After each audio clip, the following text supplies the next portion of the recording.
छोटा फिर बड़ा फिर बड़ा फिर बड़ा। जब इस तरह से सजाएंगे तो इसको बोलेंगे बढ़ते क्रम। और इसी का उल्टा घटते क्रम होता है। जब सबसे बड़ा लेते हैं तब उससे छोटा, तब उससे छोटा, तब उससे छोटा लेते हैं, तो इसको बोलते हैं हम लोग घटते क्रम। तो हम आज यहाँ देखेंगे कि बढ़ते क्रम। ये 3 गो जो क्वेश्चन दिया हुआ है, इसमें देखेंगे कि सबसे छोटा कौन सा है और उससे बड़ा कौन है, उससे बड़ा कौन है। क्वेश्चन 1 में कहता है 1/2, 1/3, 3/4। इसमें सबसे छोटा कौन सा है और उससे बड़ा कौन है, उससे बड़ा कौन है। सबसे पहले हम देख लेते हैं 1/2, 1/3, 3/4। मान के चलते हम ऊपर वाला जो है ये रुपए है, यानी 1 रुपए पे 2 हिस्सा लगाया है।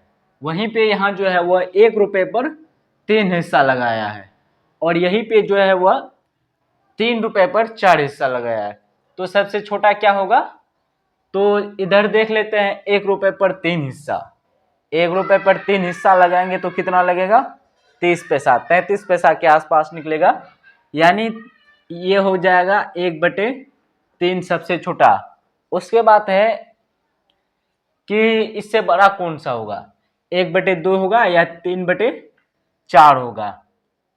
तो 3/4 को जब हम तोड़ेंगे तो किस प्रकार से निकलेगा, 3 इधर और 4 इधर, यानी पॉइंट देंगे तो 0 आ जाएगा और यहाँ आएगा 7, 5, यानी ये 0.75 निकलेगा।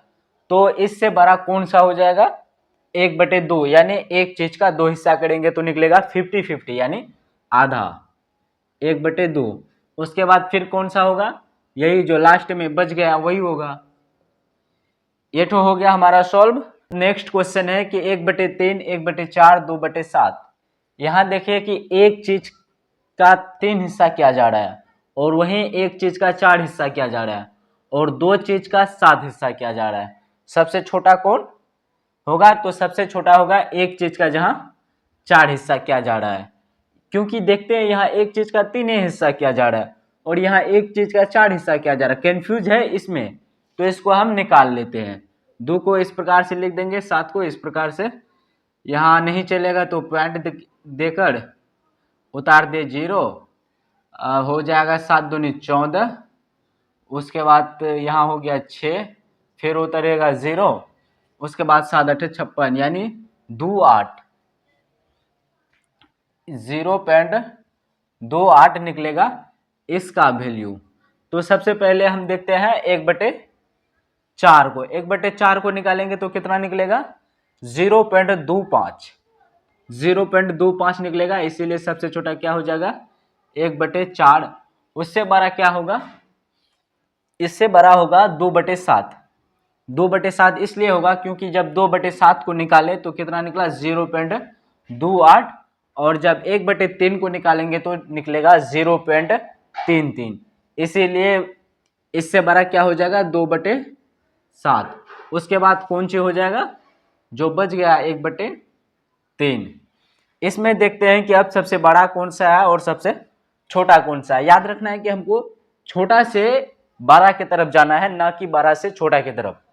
तो इसमें देखते हैं सबसे छोटा कौन सा है, 2/5, यानी 2 रुपए को 5 लोगों में जब बांट देंगे तो कितना होगा, 2/5 और 3/5। इसमें साफ पता चल रहा है कि छोटा कौन सा है और बड़ा कौन सा है, क्योंकि 2 रुपए पर 5 हिस्सा लग रहा है और यहाँ 3 रुपए पर 5 हिस्सा लग रहा है। तो जाहिर सी बात है छोटा जो है वो 2/5 ही होगा, क्योंकि यहाँ 2 ही रुपए है और 5 हिस्सा लग रहा है, और यहाँ 3 रुपए, तो 1 रुपए इजाफा है, यानी 1 रुपए ज्यादा है। अब हमको देखना है ये ठो इसका वैल्यू कितना निकलता है। तो इस प्रकार से लिख देंगे, 5 नहीं चलेगा, पॉइंट देके 0, यानी 2 निकलेगा, 0.2 निकलेगा। और जब इसको निकालेंगे तो कितना निकलेगा, इसको निकालेंगे तो निकल जाएगा आपका 2 इधर का और 5 इधर, यानी ये निकलेगा 0.4। और जब इसको निकालेंगे तो 3 इधर का और 5 इधर का, 0.6। यहाँ देखिए इसका वैल्यू जो निकला कितना निकला है, इसका निकला है 0.2 और इसका है 0.6, और इसका है 0.4। अब आप देख सकते हैं छोटा कौन बड़ा कौन, सबसे छोटा क्या है 1/5, उसके बाद है 2/5, इसके बाद जो बच गया 3/5। तो इस प्रकार से हम निकालते हैं कि कौन छोटा है और कौन बड़ा है।